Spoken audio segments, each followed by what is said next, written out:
সবাইকে নমস্কার। যতন খোলঙ্কা। ত্রিপুরা পূর্ণরাজ্য দিবস উদযাপন উপলক্ষে আমি সকলকে হার্দিক শুভেচ্ছা ও শুভকামনা জানাচ্ছি।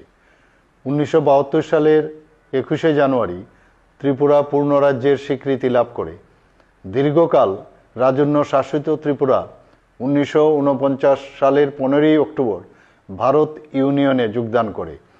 রাজতন্ত্রের অবসানের পর শুরু হয় গণতন্ত্রের এক নতুন অধ্যায়। ত্রিপুরাকে পূর্ণরাজ্য হিসাবে গড়ে তোলা এবং উন্নয়নের পথে যাদের অবদান রয়েছে তাদের সকলকে আমি আন্তরিক শুভেচ্ছা ও অভিনন্দন জানাচ্ছি।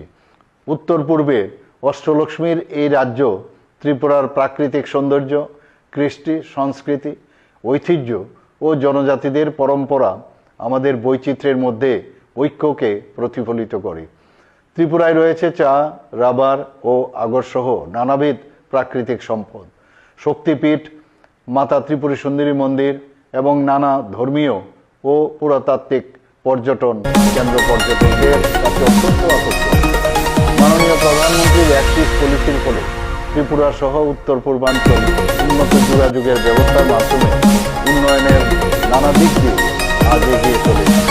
2018 সালে ত্রিপুরায় নতুন সরকার ক্ষমতাসীন হওয়ার পর কৃষি, শিক্ষা, স্বাস্থ্য, শিল্প, পরিকাঠামো উন্নয়ন, মহিলাদের ক্ষমতায়ন, জনজীবনের নিরাপত্তা প্রদান ও স্বনির্ভরতা অর্জন প্রতিটি ক্ষেত্রে ত্রিপুরা আজ দেশে অন্যতম রাজ্য হিসাবে চিহ্নিত হয়। আমাদের মূল লক্ষ্য হচ্ছে প্রতিটি মানুষের জীবনযাত্রার মান উন্নয়ন, অর্থনীতির বিকাশ, রাজ্যের নিজস্ব সম্পদের সদ্ব্যবহার এবং স্বচ্ছ প্রশাসনের মাধ্যমে ক্ষমতার বিকেন্দ্রীকরণ। ত্রিপুরাকে এক উজ্জ্বল ভবিষ্যতের দিকে এগিয়ে নিয়ে যেতে বর্তমান রাজ্য সরকার প্রতিটি ক্ষেত্রে নানাবিধ পদক্ষেপ নিয়েছে। গ্রস স্টেট ডোমেস্টিক প্রোডাক্ট অর্থাৎ জিএসডিপি বৃদ্ধির ফলে উল্লেখযোগ্য অর্থনৈতিক অগ্রগতি ঘটে। জিএসডিপির ক্ষেত্রে ত্রিপুরা উত্তর পূর্বাঞ্চলের রাজ্যগুলির মধ্যে দ্বিতীয় স্থানে রয়েছে। নীতি আয়োগের প্রকাশিত সূচকে সারা দেশের মধ্যে ত্রিপুরা ফ্রন্ট রানার রাজ্য হিসাবে উন্নীত হয়েছে। সবচেয়ে বড় গৌরবের বিষয়, ত্রিপুরা আজ দেশের তৃতীয় পূর্ণ সাক্ষরতা। সাক্ষরতার হার 95.6%। এটি আমাদের জন্য এক ঐতিহাসিক ধাপ।